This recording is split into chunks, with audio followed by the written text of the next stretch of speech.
Hey all, I'm going to be giving you a brief tutorial on how to use quizzes. So today we're going to create a new quiz, and it will be just a simple math review on fractions. Math review, and we can go ahead and choose an image option, which I very much like, and we'll go ahead and choose one that I have saved. You can go ahead and choose a language, multiple ranges of languages, which is super cool. But today we're, of course, keep it as English, and we're going to align our quiz to state standards, which we'll go ahead and modify per question a little bit later. So let's go ahead and choose our Common Core standards, and we can choose a specific grade level up to 12. Today we'll focus on 5th grade, and the subject, again, will be math, and we're going to add the standard. Now you can choose to create a new question, or you can search from existing questions. We can go ahead and choose from existing questions, fractions, and we will click the first one that pops up. There's a lot of quizzes that are already created by other educators that you can go ahead and pick and choose from. So this one, I like pizza. We'll choose this question, and it's as simple as clicking add. We'll simply exit out of here. The question is added. The green means, of course, that the answer is correct. Now to tag a standard, we'll simply click tag a standard and choose our standards as such. Click done, and we can modify our seconds. It can be 5, 30, and as high as 15 minutes. So for today's purposes, we'll keep it at 30 seconds. And if there is multiple answers, you can choose multiple answers, and you can choose which answers are those correct. What I also do like is I can see this this little iPad screen to my right. It's really neat because it gives me a visual of what the students will be seeing as I create the question itself. So I like this as is. I will save. We're going to go ahead and create new question now so we can see what it looks like from inception.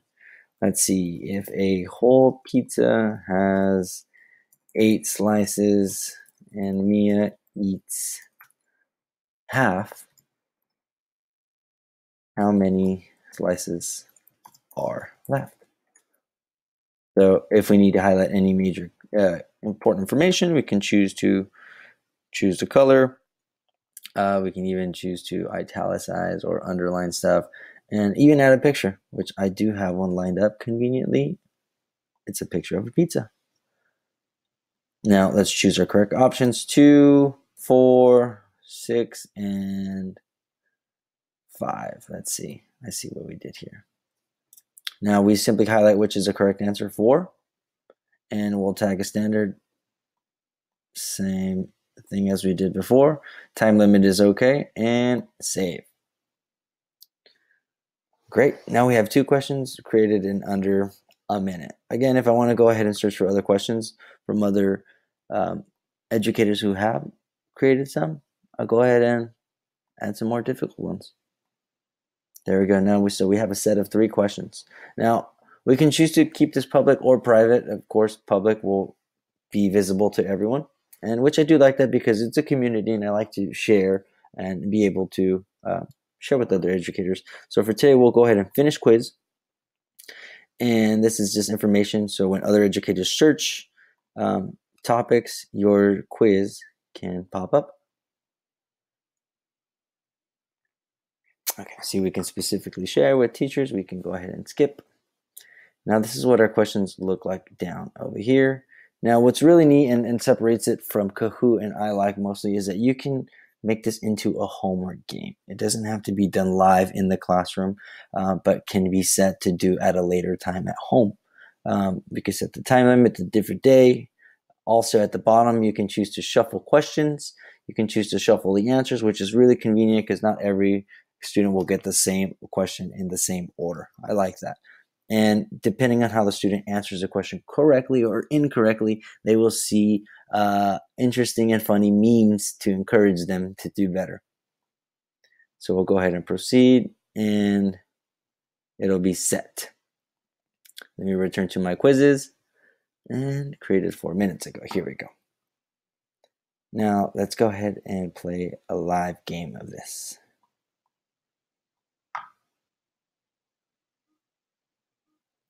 Now this is what a student would see on his view. So there is background music, as you can see, much like Kahoot, and there is a timer that scrolls down. But I like the visual aspect of quizzes versus Kahoot, because the student can actually see the answer on their screen, as opposed to Kahoot where they have to look up and down. So let's go ahead and answer this correctly. And your score is based on your time. And there's that funny meme. And it shows you track of your progress. All the fractions are equivalent fractions, except, let's go ahead and answer that correctly. Animal puns on quizzes, pretty funny. Great. And our last question, let's answer this one incorrectly so we can see that the correct answer does show up immediately for the student.